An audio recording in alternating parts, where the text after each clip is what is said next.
সত্যি বলতে মুখে মানে প্রকাশ করার মতো ভাষা নেই। অসাধারণ খেলেছে আমাদের গড মেসি।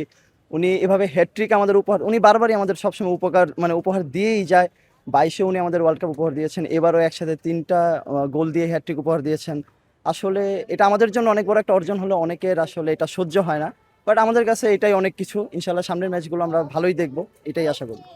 যতটা শুনতে পেয়েছি যে ব্রাজিলের অনেক সাপোর্টারই বলেছে যে গতবার সৌদি আরবিয়ার কাছে হেরে গিয়েছিল আর্জেন্টিনা, এবার আলজেরিয়ার সাথে কোনো একটা দুর্ঘটনা ঘটে যেতেই পারে, এবারও এরকম কিছু হতে পারে। তো আপনি কি বলবেন তাদের উদ্দেশ্যে? এখন লোকে 5 কথা বলবেই, এখন সবার কথাই তো সবসময় কান দিলে হবে না।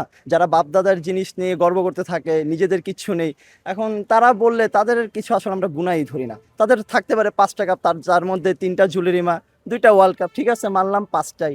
তো ওই 5টা দিয়ে লাভ কি যদি এখনের পারফরমেন্সই না ভালো হয়? 24 বছর ধরে তারা সেমিফাইনাল ফাইনালের মুখ দেখতে পারতেছে না। ইভেন 25 সালেও আমরা তাদেরকে 4টা গোল দিয়েছি অন্য অন্য ম্যাচে, ওয়ার্ল্ড কাপ বাদেও। তো তারা তো কোথাও আমাদের সাথে পারতেছে না, তাহলে এত কথা কিসের?